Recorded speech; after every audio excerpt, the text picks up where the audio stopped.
Hey everyone, welcome back to the Deep Psychology Podcast. I'm Ross, and in today's episode is going to be particularly relevant to those of you who have done any sort of training with me, any coaching, any classes, those who've been following my website for a while, those who've been following the channel and the podcast, for example, who have been, they've been around my work for a while now.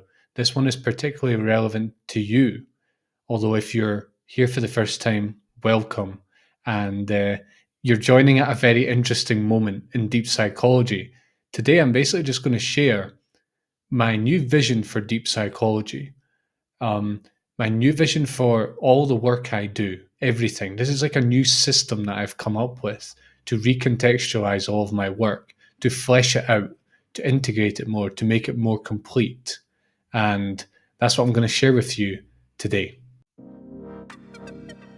This is a Deep Psychology podcast. I'm your host, Ross Edwards, writer, meditation teacher, founder of deep-psychology.com, and avid lover of all things psychological. In listening to this podcast, you're part of the worldwide deep psychology community of tens of thousands of people undertaking profound personal transformation. You can join us on any of the major podcasting platforms, and make sure to visit the site deep-psychology.com for lots of high quality resources. Let's get started.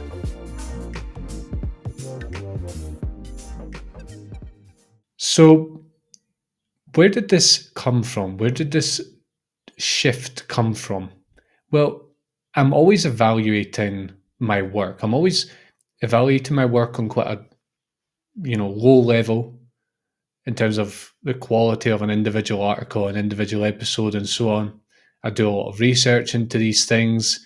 This is my life. This is my life's work. This is my life's mission. And I'm very critical with the small details. However, I'm also always tuned into the larger purpose of my work, the larger impact it's having on people, whether it's enough, whether I'm having enough impact, whether it's aligned with the latest theories and discoveries in psychology, spirituality, philosophy, and so on. And basically, recently, I've been getting the sense that my work was not complete enough. In terms of the workshops I've been doing, the classes, the coaching sessions, I felt like there was something missing. It was like something to bind it all together. I've been writing articles on deeppsychology.com. Well, before Deep Psychology, it wasn't called Deep Psychology, it was called thegreatupdraft.com. But I've been writing articles on my website for 4 years now, and the YouTube channel's 3 years old as well. And I've been sort of cherry picking. I'm interested in a lot of different areas in terms of my own personal growth, in terms of just personal interest, in terms of understanding the world better, in terms of understanding myself and others better. So up until now, what I've done is I've sort of cherry picked a lot of different areas, and I've kind of just, I've been like a buffet, a bit of this, bit of that, and I'll put it all together. Often without a lot of structure and a lot of sort of without a guiding principle, a guiding purpose, or a guiding structure behind it. And I've realized that that's been gnawing away at me for a while now, probably about 18 months, that lack of clear direction. Like, what are we actually trying to achieve here? What am I trying to achieve? Because I can't do everything, even if I cover all possible topics in psychology and spirituality, which is impossible. Even if I did, there still has to be an emphasis of some kind, not just psychological growth or spiritual growth. But if I say it's about psychological growth and spiritual growth, what does that mean? And is it just psychological growth? Is it just spiritual growth? Or is there something else? And basically, in the last couple of weeks, I've finally come up with a new direction, sort of a new overarching system that I'm going to use for the rest of my work in the future. So I'll now be calling everything I do psychospirituality or psychospiritual training, or psychospiritual work, psychospiritual transformation, right? So it's going to be heavily influenced by spirituality and heavily influenced by psychology without falling into the traps that one or the other can present. And I'm going to explain why I'm doing this in a minute. You know, why is it called psychospirituality? What's the relationship there? How's it going to work? What I will say is that everything I do from now on, whether it's workshops, coaching, classes, or even in my articles, you're going to see this impact. Is it's all shaped around tools and theory. You can even see on my website now, if you go into my website, you go to the menu, or if you're on a computer, you go to the top, you look at the top menu, you'll see tools and theory. So the theory is more like a theoretical study that we are later going to apply and bring into our personal work, into the tools part. Whereas the tools part is like very applied. For example, meditation would be a tool because it's practical, it's immediate, it's training. And meditation has always formed a big part of what I do, and it will continue to. It's going to be one of the main tools I use. However, I'm also going to focus on theory as well, talking about psychology, developmental psychology, spirituality, integral theory, um, philosophy, human evolution, psychological evolution, cultural evolution. There's no end to that really. Um, However, it will all be somehow related to psychospiritual work, right? So it's going to be tools and theory. Theory all about psychospirituality, and we can go very broad in the amount of things that are related to psychospirituality, which is a nice thing. Um, we're also going to have as part of the tools, or as part of the theory, sort of both, is the topic of effectiveness. So I'm very interested in learning, for example. I've got a course called How to Be a Prolific Learner, I think it's called. Um, and I'm very interested in things like productivity. I'm very interested in mindset. You know, how do our ideas of ourselves, our self image, how do our mental patterns influence our effectiveness in the world? That's all there. Like I've got tons of resources on that already on the website and on the YouTube channel and podcast. But what I'm basically doing is it's all getting recontextualized. So instead of just talking about productivity or learning or mindset or whatever else that is to do sort of more traditional self-help, that is all going into the bucket of effectiveness. Because in my opinion, what that's really doing is it's helping you be more effective in the world.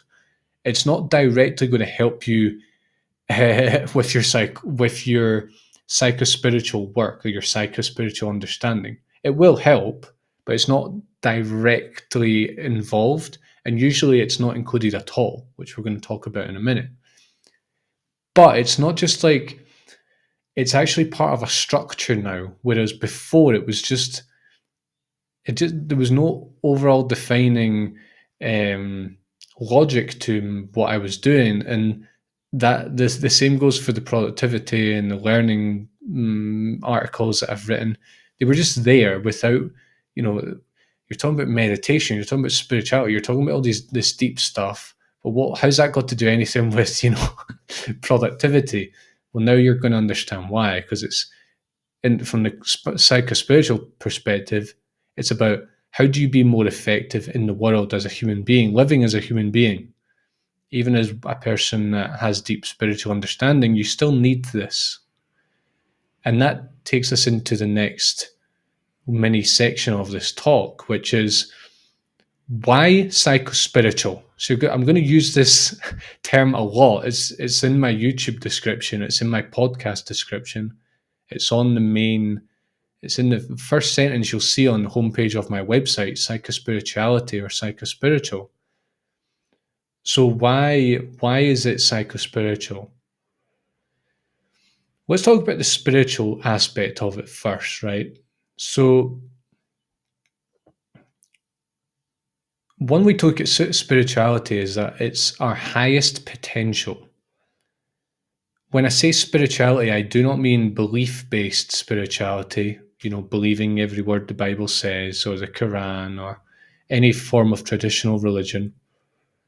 I don't mean atheism either, which is a kind of spirituality because you're claiming that there is no divinity in the world. That is essentially a spiritual claim because you're talking about ultimate reality.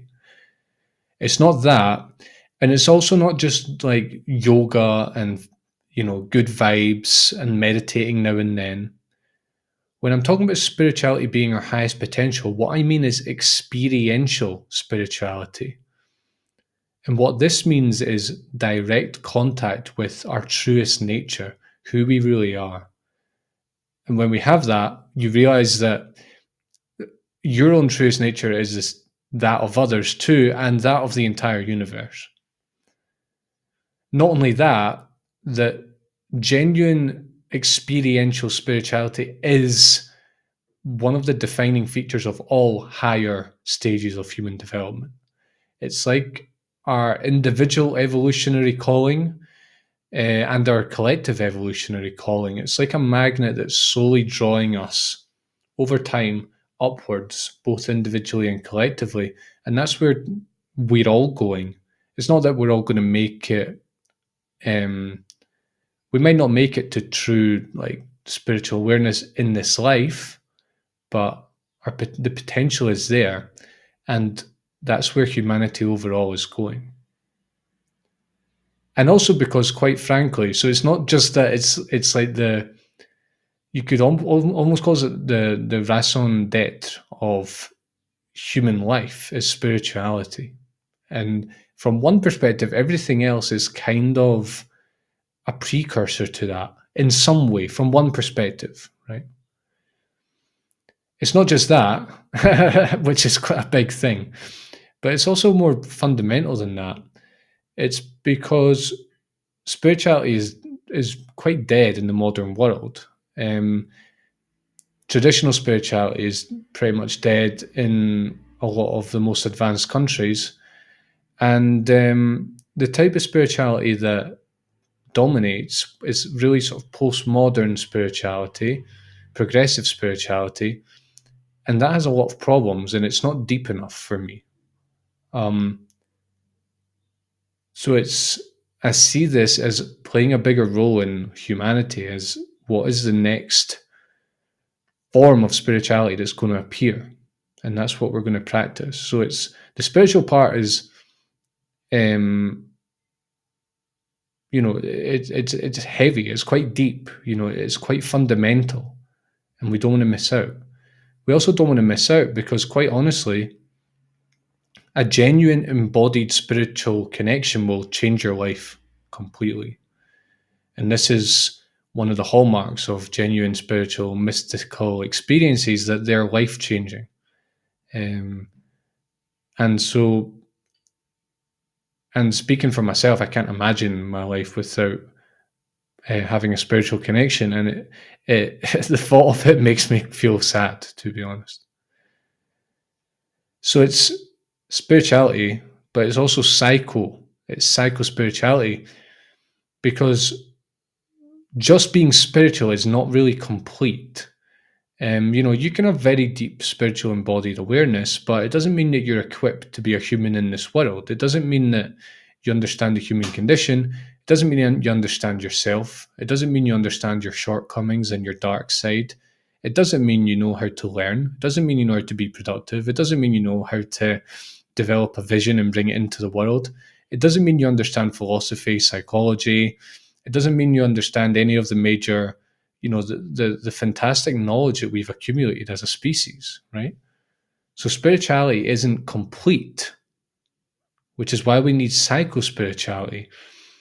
Psychology, the psychology part of it is because basically the more we understand ourselves and the more effective we are, and the more we understand the world we live in and why it is the way it is at this current time and where it's going, the more we're able to show up and be effective and to live and to live the lives that we want to lead, um, the two aren't separate. So, spiritual work leads to psychological change, absolutely, but it's not guaranteed. And actually, psychology is very poorly integrated. I don't know how many people I've had a conversation with who basically tell you that personal development is an illusion, that psychology is a waste of time, that the body and mind are an illusion, um, which has some truth to it, but it's partially true. The fact is that we're here as human beings. It doesn't matter how deep your spiritual awareness goes, unless you want to just like give up your human body and just sit there all day.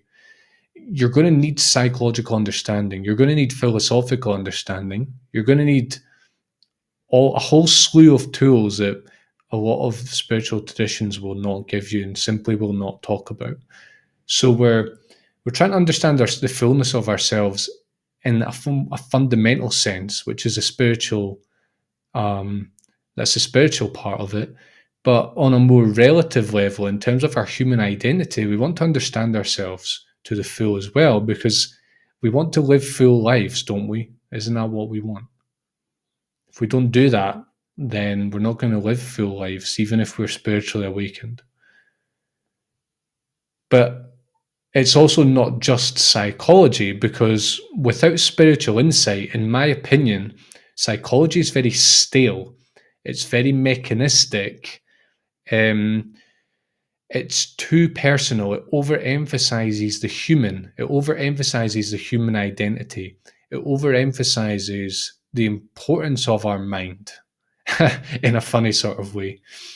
And it just doesn't lack the greater context. You can understand the mind on a psychological level as much as you want, but unless you've done spiritual work to dissolve the mind and to see right through the mind and to realize that the mind is just something you're experiencing, it's something you have, it's not something you are, and not as a nice cute idea or slogan, but an actual direct experience of that.